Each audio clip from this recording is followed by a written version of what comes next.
Hey, Walt here from StoGearReview.com with another video cigar review. And this time around, I've got a cigar that I actually just did a quick little research on, and it turns out we've done this cigar twice already. But it was back in 2008 and 2009, and given that it's been a little while since we've covered this cigar, and I was really in the mood to smoke it, I thought, you know what, I'll go ahead, light it up, and just talk about it and see what happens. And that cigar is the Esencia 2008 from Brother of the Leaf LLC. I believe it's Brother of the Leaf LLC. Anyway, it is by the same group of guys that do Palio cutters, Mark Aub and Company. And my first experience with this cigar was, I guess it was a short while after the 2008 IPCPR trade show. I think Mark sent me some in the mail, and that was my first experience. I didn't get a chance to try them at the trade show, but I did get a chance to talk to Mark about the brand. Actually, me, Jerry, and Brian all got a chance to talk to Mark about the brand, and I really liked what I heard. It's on the Nicaraguan cigar, I believe. It is sort of a boutique cigar made by cigar guys for cigar guys, and the story was, or at least from what I remember, was that going into this, Esencia was only able to acquire so much tobacco. It was a finite number, and ultimately they were going to wind up changing the blend, even if it was a small variation from year to year. So what they were going to do was label the bands so that collectors or cigar connoisseurs would be able to tell the difference between a crop from this year versus a crop from 2 years down the line. And I thought that was a really novel idea. It had been something that I was standing in a crowd of other bloggers saying, I would really appreciate it if some cigar manufacturers would date their stuff. A lot of cigar manufacturers weren't dating boxes at that point in time either. And doing a lot of trading on the forums and things like that back at that point in time, I was getting a lot of cigars of varying age, and I was getting into dating and aging my own stuff, and just having a date on the band I thought was really cool to signify it was this batch from this year, and I really liked that idea. However, here we are in 2011, and the band still says 2008. Now, I don't know whether it is from lack of production, if that finite supply of tobacco, if you will, never dried up, or just distribution was much lower than they anticipated. But they still dated 2008, and I would imagine that up until the blend changes, or the tobacco used to create the cigar has a varying profile large enough to designate creating a new band, we'll continue to see the 2008 label. So let's get down to business. Just kind of giving it a quick once over. There's it's got a little bit of color variation, a couple of dark splotches up above the band. Below the band, everything looks consistent. I guess maybe those are water spots up top, or what could be water spots. The cigar feels nice and firm when I give it a pinch. It doesn't feel like it's underfilled.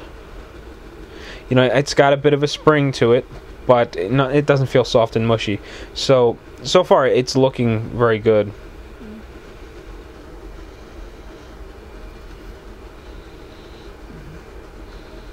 And it's got a nice Spanish cedar aroma on the foot. I'm not getting much of anything off the wrapper.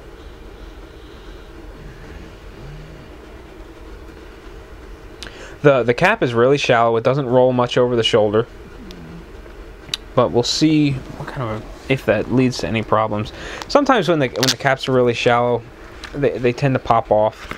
They get stuck to your lip, and then the cap pops off, and then you've got some lifting going on, and sometimes it's not a problem, and sometimes it can be a real headache. So I just kind of keep an eye on it, and if I see a cap that's really shallow, I just kind of keep it in the back of my mind that the potential is there for that remaining piece of cap that's left after clipping to come off.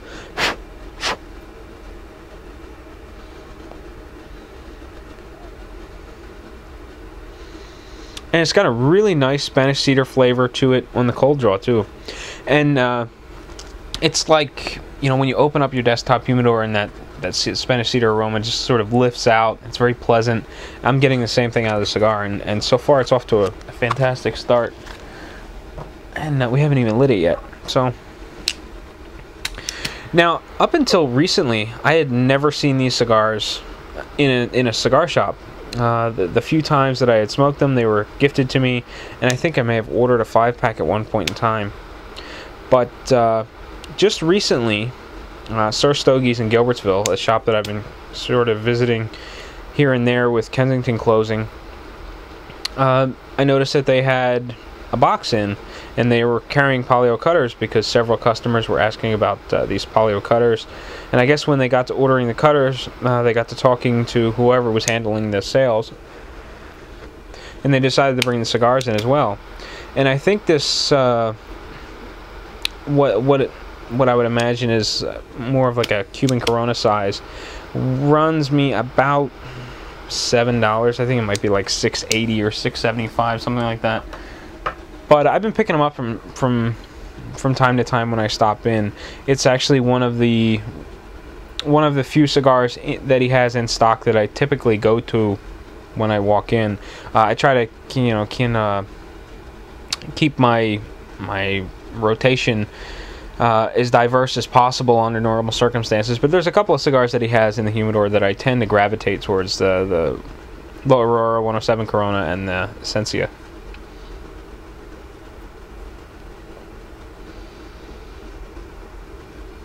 Just before that puff, I got a little bit of the aroma coming off the foot, and again, it's more Spanish cedar, and I certainly don't mind it.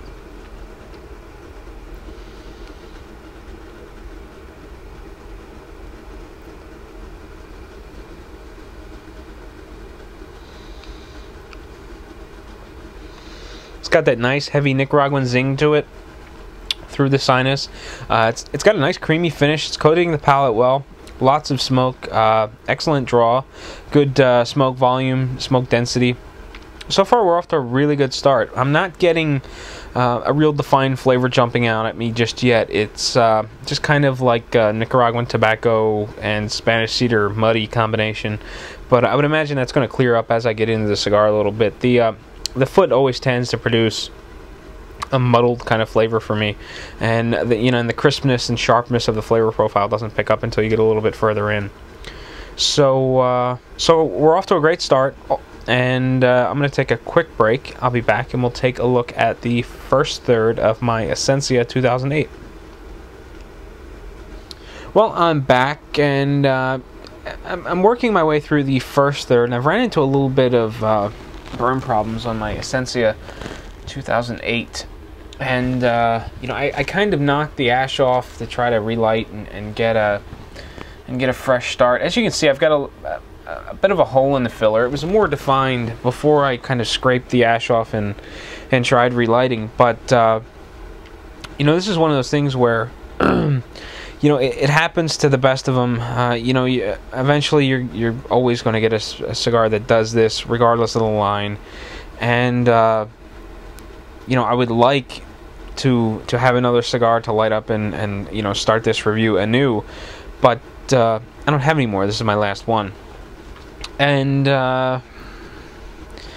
this is the first time I've had this problem crop up on me with this particular cigar, so I'm willing to give it the benefit of the doubt. It happens from time to time.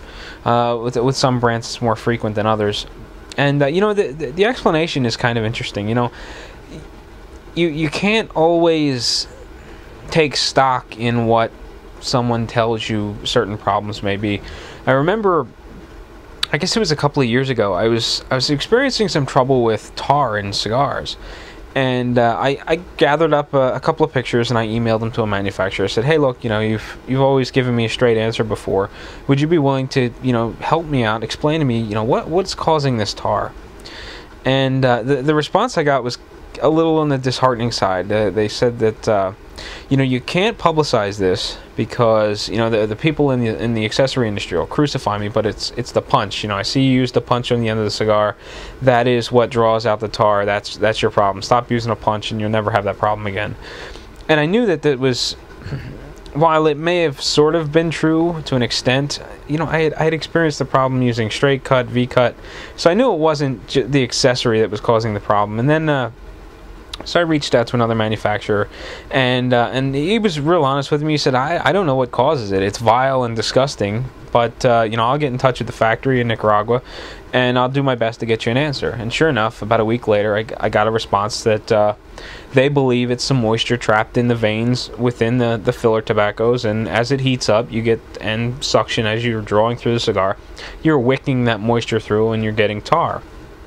You know, I thought that was it was really cool to get an answer like that, and I've got to credit Jose Oliva for giving me that answer. And then I remember I was having a bit of a problem with these holes in the filler, and they were popping up from time to time. It was more prevalent with one brand, and I was getting kind of irritated because I was spending, you know, between $7 and $9 a cigar, and this problem was popping up more frequently than some of the other brands that I was smoking at the time. So I reached out to a manufacturer, and I said, "Hey, look, you know, I'm trying to narrow this down. What is the cause? Here are some pictures. Can you help shed some light on this?" And you know, and it was one of those kind of disheartening responses. Again, different manufacturer this time around. And he says, "Oh, you know, that must be a Nicaraguan cigar you're showing me." I didn't show the band in the picture, and I responded, "Yeah, it was, coincidentally." And he says, "Well, you know, it's the entubado method." You know, the Nicaraguan bunchers and rollers, you know, they love to use that method, and you know, that's the end result. You know, you get a really free-flowing draw with the entubado method of bunching. But, you know, that is the risk that you run, getting those holes in the fillers. So I don't know whether that's... It was a Dominican manufacturer that was telling me this. So I don't know whether it was just kind of a shot at the Nicaraguans, or if that really is the case. However, I've seen it... doesn't really matter where the cigar comes from. You know, I've seen it in a wide variety. And coincidentally, it does happen more to me with Nicaraguan cigars than anything else. But I asked another manufacturer shortly after that, and then and they explained to me that well, it's possible. You know, it's one of two things. It's possible that it happened during the bunch, because when the people are bunching the cigars, they've got a long strip of tobacco, which is your long filler. But it's not one continuous piece of tobacco that runs, you know, head to foot in your cigar. There are ultimately going to be underfilled spots within the cigar. So what they may do is they may grab a piece off the bottom and tear it off and place it in the middle, or grab a piece off the top, tear it off and place it in the middle, or place it wherever it needs to go to make a consistent fill in the cigar. And it was explained to me, you know, when that happens, you know, you could get a little bit of a pocket in there, and that's where you're seeing the hole in the filler. And the other explanation was that sometimes you can get Ligero that burns a little funny, and when you ash the cigar or do something where there's some movement, that chunk of Ligero could fall out, and it can wreak all kinds of havoc, because now the cigar is not burning properly. You've taken away a key part of the blend that is kind of just falling out of the cigar, and now it's not burning right, and you need to play catch up, and it's a bit of a headache. I'm not really sure what the case is, or you know, what the ultimate cause is. It looks like there may be a handful of reasons for this type of problem happening. But it's always disappointing when it happens, because it changes the flavor profile dramatically. The smoke volume is reduced dramatically, and the smoke density is reduced dramatically. It gets kind of airy, and you know, it doesn't transfer. That airy smoke doesn't seem to transfer a lot of the flavor over. So you get a cigar that doesn't taste like it is supposed to, and more often than not, it's kind of off-putting. So that's where I'm at right now. I've got a bit of an issue going on with the cigar. I'm not sure of the root cause. It is the first time it's happened to me with the Esencia line. So again, I'm going to give the cigar the benefit of the doubt and say that I just kind of got a bum stick. Outside of this burn problem, I am really happy with the cigar. It was providing lots and lots of really dense smoke, easy to get through the sinus. It was really creamy on the palate. It's coating the mouth well. good, medium to full bodied, full flavored, and the resting smoke coming off the cigar was just phenomenal. It smells like you've just opened up, you know, that old faithful desktop humidor, and that Spanish cedar just kind of rises up into your face. I love the smell of the cigar, and that is transferring over into the flavor profile. It's got a lot of that heavy Nicaraguan zing that you find in a lot of Nicaraguan cigars, but it's also got a heavy Spanish cedar element to it. I'm not getting anything outside of that, but at this point in time, that is enough to make me happy, or it's enough to keep me happy. So, again, at this point, we're having a bit of some burn problems that I'm struggling with, but flavor is good, just as long as I can get the cigar burning properly again.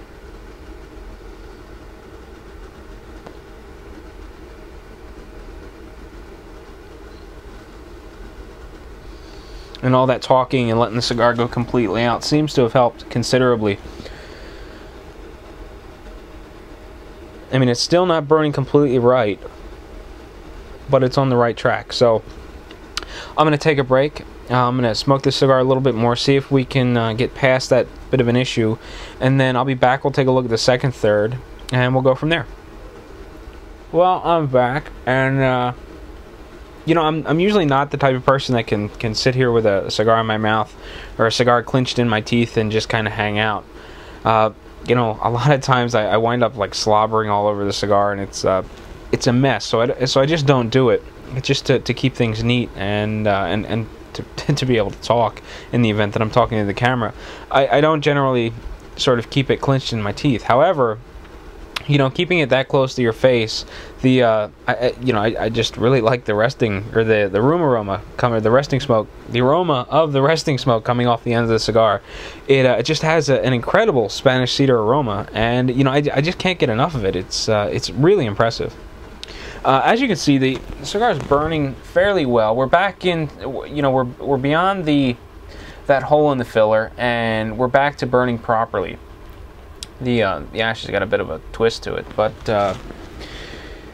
it took a little bit of doing to get past that hole in the filler. It doesn't look like I'm completely beyond it. However, the cigar is smoking probably at 90% at this point. The flavor is right back to where it should be. The smoke density and volume are both up, and you know, all in all, it's smoking very well. Still getting lots of smoke through the cigar, nice and dense, thick, easy to get through the sinus. And it's still coating the palate really well. Again, medium to full-bodied, full-flavored.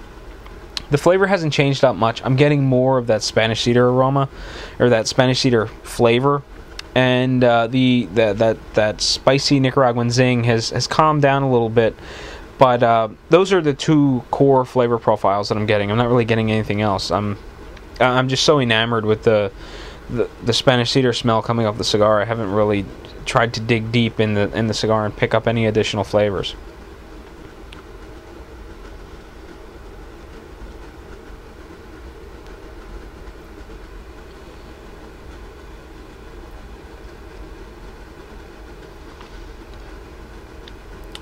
It's got a little bit of a nutty flavor.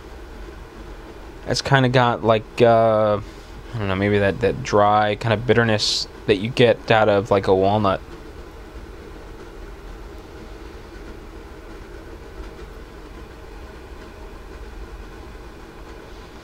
But it's really hard to pick anything out because those two flavor profiles, that Nicaraguan zing, or that Nick zing, that coined Dale Roush term, and the Spanish cedar are really heavy, and you know, I'm really enjoying them. I'm not complaining about those two flavors being so apparent, but they make it a little difficult to dig deep and look for other things in the cigars, at least for me.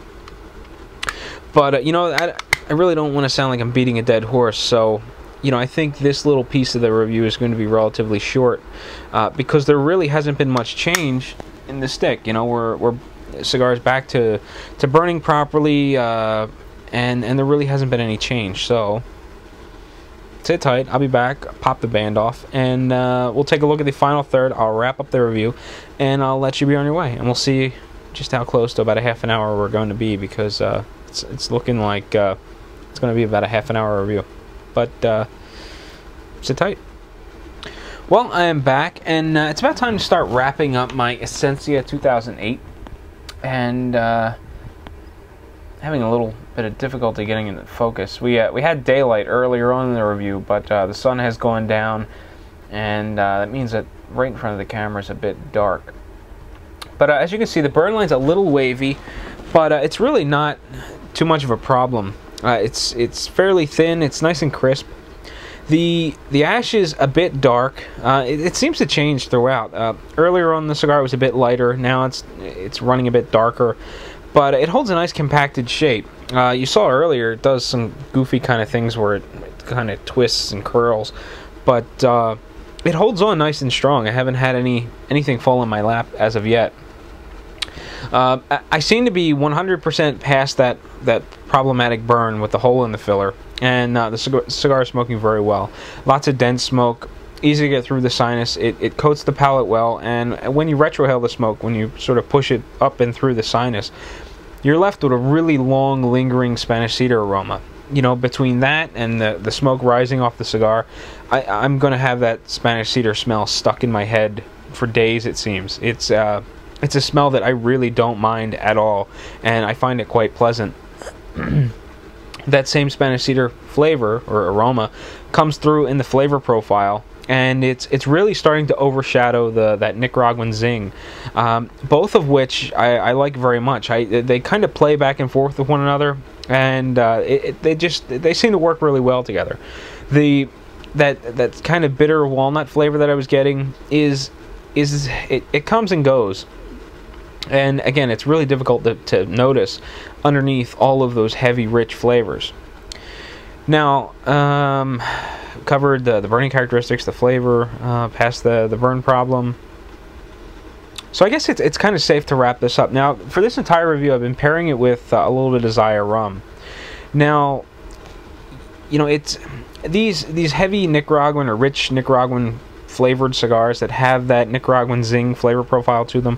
I like pairing them with Zaya. It's got a little bit of a vanilla and a very sweet flavor profile, so it seems to work really well with that spiciness of the Nicaraguan cigars. So I like pouring myself a glass when I smoke these. I like drinking it with the Top Shelf Signature Select Black Label, and I like smoking it with the K&F Lancero, or the K&F line in general, the Lancero especially. And I also like it with like the Oliva Serie V, you know, these cigars that have that spicy Nicaraguan flavor profile. I think that it really works well, and this was no exception. It complemented the cigar really well with the sweetness and that bit of a vanilla flavor. You know, these came in at roughly $7 a stick. I think they were like $6.80, $6.75, something like that. And for a Corona Gorda size, it is kind of pricey in the grand scheme of things, but considering that this is a boutique cigar that you're not going to find in a lot of places, it's a smaller production than your standard cigar, I think it's a very fair price to ask, and I think the cigar performs up to that $7 price point. You know, I don't think, you know, when it's time to set the cigar down in the ashtray, I don't feel as though it was missing anything, or, you know, it should have been priced lower because it didn't perform up to my expectations for a $7 stick. In this case, I think it did really well, and I don't mind spending the $7 a piece for them. And as long as I can continue to get them at my local cigar shop, I'm going to continue purchasing them. You know, I'm still kind of confused about the 2008 on the band. I don't know if this was a small production and they're still... And you know, and we're still working through that original 2008 production, or if more have been rolled since. So I don't know how much age these cigars have on them.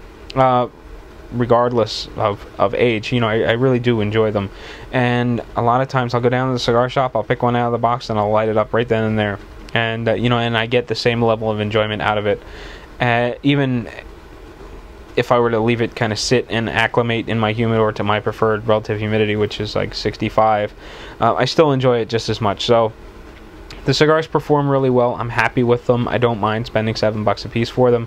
And if you happen to stumble onto a polio dealer, an authorized polio dealer, take a take a gander in the humidor and take a look for the Esencia line of cigars and pick one up if you have the opportunity, because I really don't think you'll be disappointed with it. And with all that said, it is time for me to get out of here. So until next time, happy smoking.